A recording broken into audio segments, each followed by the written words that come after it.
로마서 전체의 핵심 내용은 이신칭의입니다.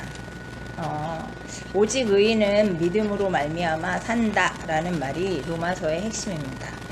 이신칭의는 죄인인 우리가 하나님을 믿는 그 믿음만으로 하나님께서 내가 너를 의인이라 칭해 줄게 라고 말씀해 주시는 거죠. 그것이 바로 하나님의 가장 큰 은혜입니다. 오늘 본문 6장 1절에서 11절에서는 죄와 은혜에 대해 이야기가 나옵니다.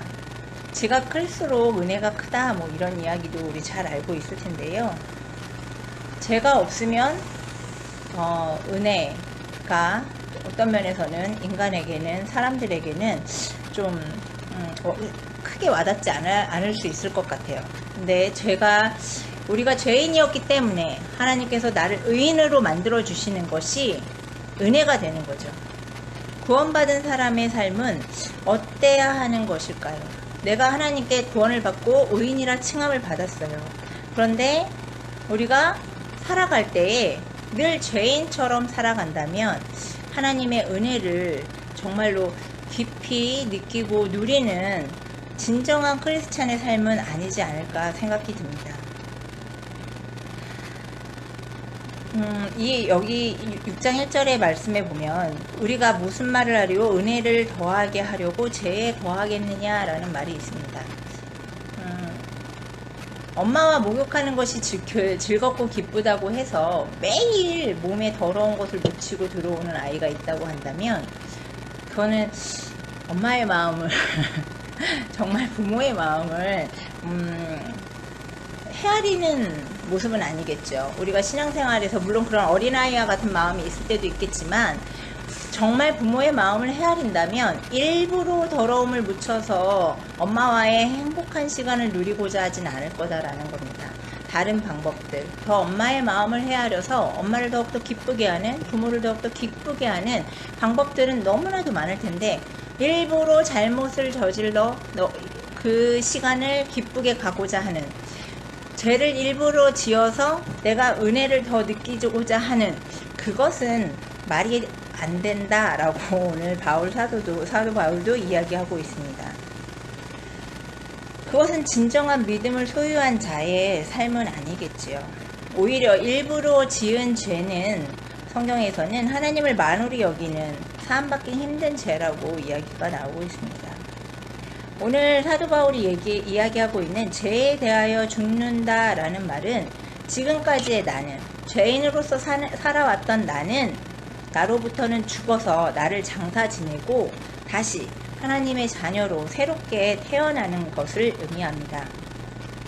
가끔 우리는 믿음 생활을 하면서 그런 이야기를 할 때가 있어요. 나는 원래 이런 사람이야. 나는 원래 지금 내 상황이 원래 이래. 그래서 나의 정체성을 나로 가둬두고 나는 원래 이런 사람이니까 난 이렇게밖에 살 수 없어 라고 하는 이런 정체성에 가둬두는 것이 아니라 난 이제부터는 하나님께 의인으로 칭함받았고 하나님의 주의 자녀로 살아갈 거야 라고 하는 이러한 예전에 죄인의 정체성에서 지금은 하나님의 자녀, 의인의 정체성으로 바뀌는 삶을 이야기합니다. 본문에서 나타난 그 세례에 대한 이야기를 통해서 이제 나의 고백이 그저 그냥 하나님의 의인으로 바뀌었다 이걸로 끝이 아니라 나의 고백이 드러나는 겁니다. 나는 이제 예전의 나로부터 벗겨 나는 이제부터 새롭게 태어났어. 예전 나는 장사 지내고 이제부터 나는 새로운 사람으로 살아갈 거야 라고 하는 나만의 진정한 고백이 오늘의 말씀, 그리스도와 함께 죽고 하나님의 자녀로 살아가는 것을 나타냅니다. 우리는 완벽하게 죄에 대해서 통제할 수 없어요. 내가 하나님의 자녀로 살아갈 거야 라고 이렇게 고백을 하고 외쳤음에도 불구하고 그렇다고 해서 죄가 없는 세상에 산다 라는 의미는 아닙니다. 우리는 늘 끊임없는 죄의 유혹으로부터 괴롭힘을 당합니다. 나는 그렇게 살고 싶지 않은데 나는 늘 하나님의 뜻대로 살아가고 싶은데 내 의지하고는 상관없이 어느 순간 죄의 형태가 불쑥 올라올 수 있죠.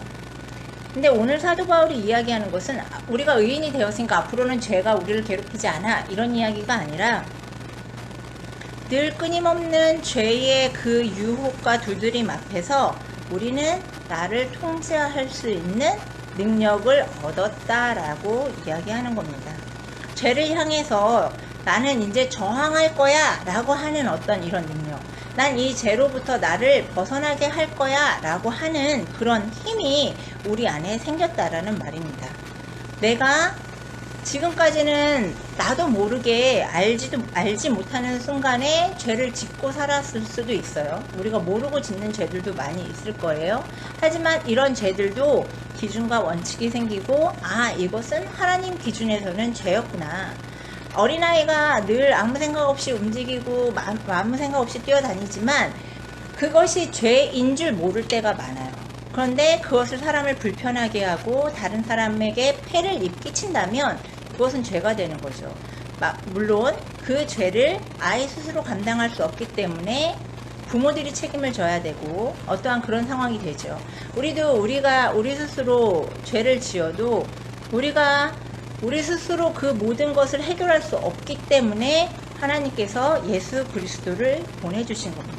그것이 하나님의 우리를 향하신 하나님의 가장 큰 은혜이지요. 매 순간 우리는 죄냐 아니냐를 선택해야 하는데, 그럴 때 하나님께서 우리에게 지혜와 용기를 주고 계신다.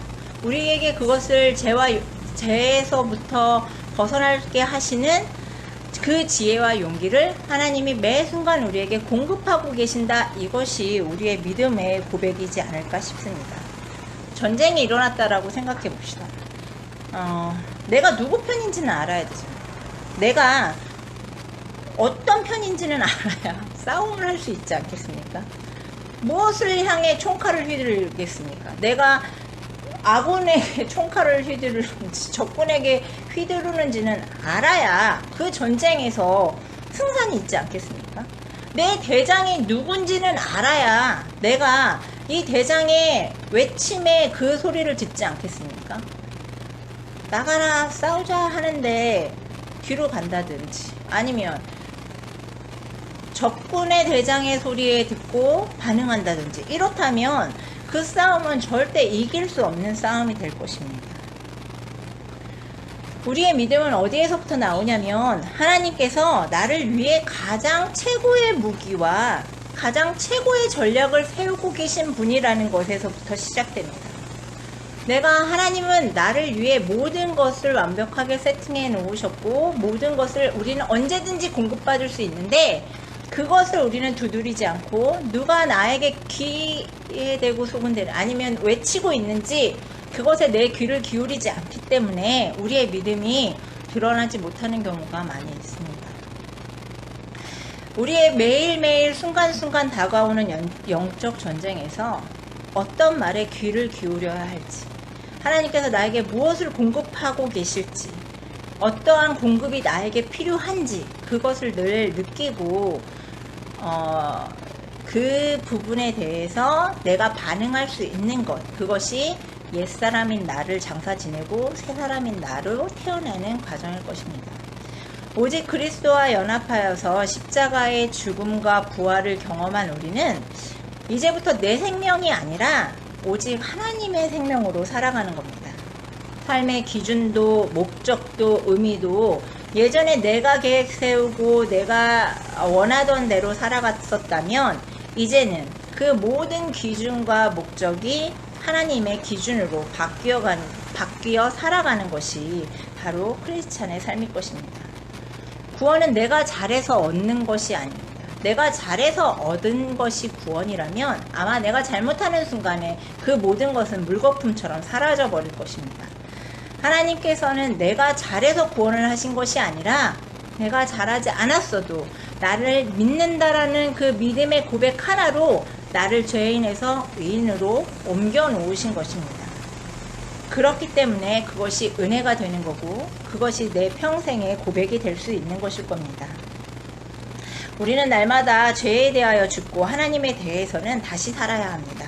내 모습, 내 성격, 내 의지로는 어렵지만 그리스도 안에서 그리스도와 함께 죽고 살아간다면 이러한 진정한 믿음의 삶이 날마다 하루하루 채워질 것이라고 믿습니다. 그리스도와 연합하여 절대 떨어지지 않는 삶.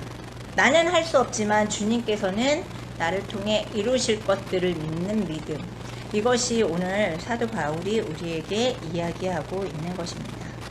오늘도 어떠한 전쟁 가운데에서도 승리하시는, 나에게 최고의 무기는, 나에게 최고의 전략은 오직 하나님께서 계획하고 계시고 하나님 뜻대로 선택할 때 그 영적 전쟁에서는 분명히 승리하실 것이라고 믿습니다. 그러한 삶을 하루하루 경험하시기를 간절히 소망합니다. 이 시간 나를 죄로부터 자유케 하시고 이기림을 주신 하나님께 기도하고 나아가셨으면 좋겠습니다. 코로나로 어려운 상황 가운데 있고, 그리고 지금 비도 너무 많이 와서 비 때문에 피해를 받은 많은 분들이 계시는 것 같아요. 사람을 구하려다가 목숨을 잃기도 하는 이러한 상황들이 발생하는데, 우리가 우리의 삶 속에서 직접 가서 도움을 주거나 할 수는 없지만 늘 그들을 위해서 기도하고 함께 연합해서 좀 합력하여 선을 이루는 크리스찬의 모습, 하나님을 통하여 하나님께서 또 선한 방법들로 많은 것들을 좀 이루어 가시기를 부족하지만 기도하는 시간 갖고 또 자유로 가지고 오신 기도 제목들 기도하시고 돌아가셨으면 좋겠습니다.